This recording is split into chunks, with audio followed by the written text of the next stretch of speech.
దశరథుడు చెప్పి చూశాడు, తగదమ్మా. వశిష్ఠుడు చెప్పి చూశాడు, మిగతా వాళ్ళందరూ చెప్పారు. కానీ ఎవరు చెప్పినా కైక ఊరుకోలేదు.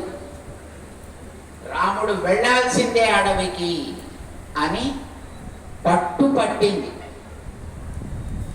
నా ప్రాణాలు పోతాయమ్మా రాముడు లేకపోతే అన్నాడు ఆయన. పోతే పోనవా, ఎంతో ప్యాసివ్గా పోతే పోని, ఏం కొంపలు అంటుకుపోయాయి కనుక. రామరాజ్యం రానప్పుడు ఏమున్నా ఏం లేకపోయినా ఒకటేనయా.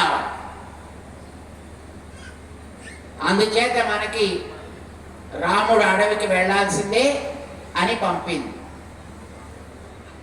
కైకమ్మని తలుచుకుంటే మనందరికీ కోపం వస్తుంది. ఎందుకని? సుకుమారుడైన రాముణ్ణి ముళ్ళు, రాళ్ళు, రప్పలు, పొదలు, చెట్లు ఉండే అడవిలోకి పంపించేసిందే. కేవలం దయ లేదే అని అనిపిస్తుంది మనందరికీ. కానీ రాముడికి అట్లా అనిపించలా. కైకమ్మ నాకు ఎంతో ఉపకారం చేసిన మహాతల్లి,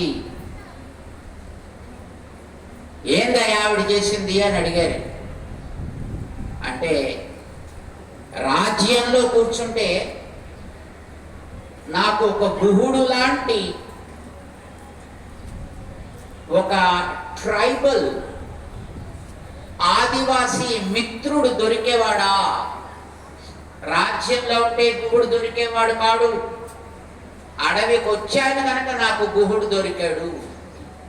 గొప్ప మిత్రుడు, ఆత్మ సమసఖ అన్నాడు ఆయన. అలాంటి మంచి ఫ్రెండ్ దొరికాడయ్యా నాకు. ఋషులకి సేవ చేసుకునే అదృష్టం దొరికిందయ్యా నాకు. రాజ్యంలో ఉంటే అలా చేయగలిగేవాడిని కాను. అడవికి వచ్చాను కనుక ఋషుల సందర్శనం కలిగింది నాకు. అడవికి వచ్చాను కనుక జటాయు, మా నాన్నగారి యొక్క స్నేహితుడైన జటాయుతోటి కలవడం జరిగింది. కేవలం కలవడం కాదు, ఆయనకి దహన సంస్కారం కూడా చేసే ఒక అదృష్టం నాకు కలిగిందయా. అడవిలోకి వచ్చాను కనుకనే సుగ్రీవుడు లాంటి ఒక మంచి గార్డియన్,